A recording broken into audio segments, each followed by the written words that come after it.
Little did Bernie Madoff know, this day in 2008 would unmask a decades-long deception and shatter the lives of thousands. It was December, markets were convulsing, clients were terrified, and requests for cash, once routine, suddenly became a flood. At the heart of Manhattan, the man who had been a fixture in finance, former NASDAQ chairman and president of Bernard L. Madoff Investment Securities, faced a simple, fatal arithmetic problem. He could no longer meet redemptions. For nearly 40 years, Madoff had cultivated an image of steady, unruffled returns. He claimed to use a conservative split-strike conversion strategy, producing reliable gains while quietly guarding the firm's inner workings. Investors trusted him. Individuals, charities, hedge funds, and feeder funds funneled billions into what looked like a fortress of credibility. But the fortress was a mirage.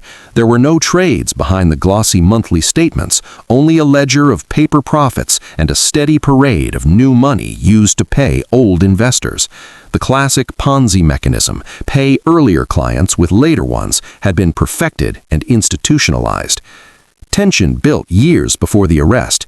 Independent analysts, most notably Harry Markopolos, repeatedly warned the Securities and Exchange Commission that Madoff's returns were mathematically impossible, yet regulators failed to act decisively. Feeder funds, intermediaries who collected client capital and sent it to Madoff, enriched themselves while obscuring due diligence. The result was a web of complicity that extended beyond a single office on Wall Street.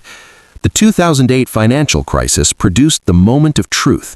As liquidity vanished and investors demanded billions back, Madoff could not conjure fresh capital. With nowhere left to turn, he confessed to his sons that the investment operation was a giant lie. They alerted authorities. On December 11, 2008, federal agents arrested him. The country watched as prosecutors pulled back the curtain on a scheme whose fabricated gains totaled about $65 billion on paper and whose real losses devastated thousands.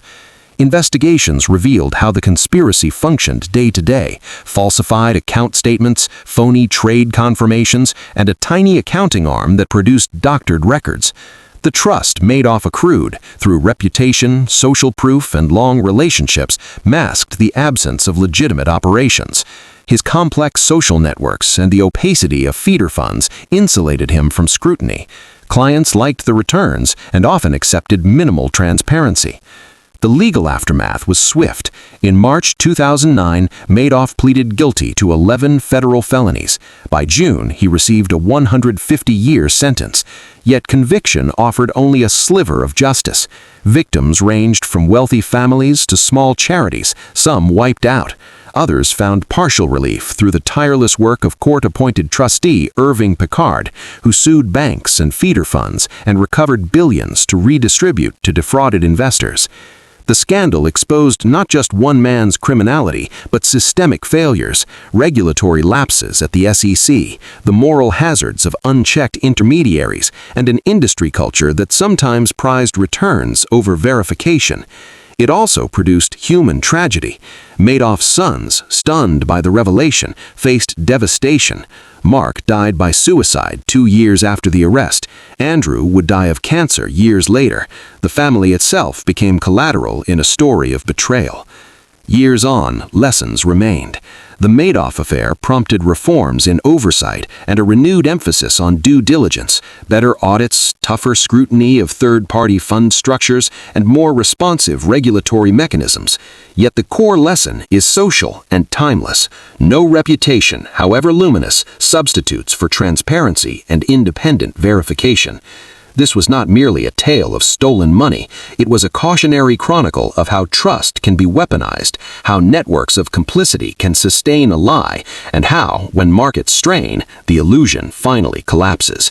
Bernie Madoff's last trade was not on the floor of a stock exchange. It was the final accounting of a fabricated fortune, exposed by the simple logic of human fear and the immutable demands of withdrawal.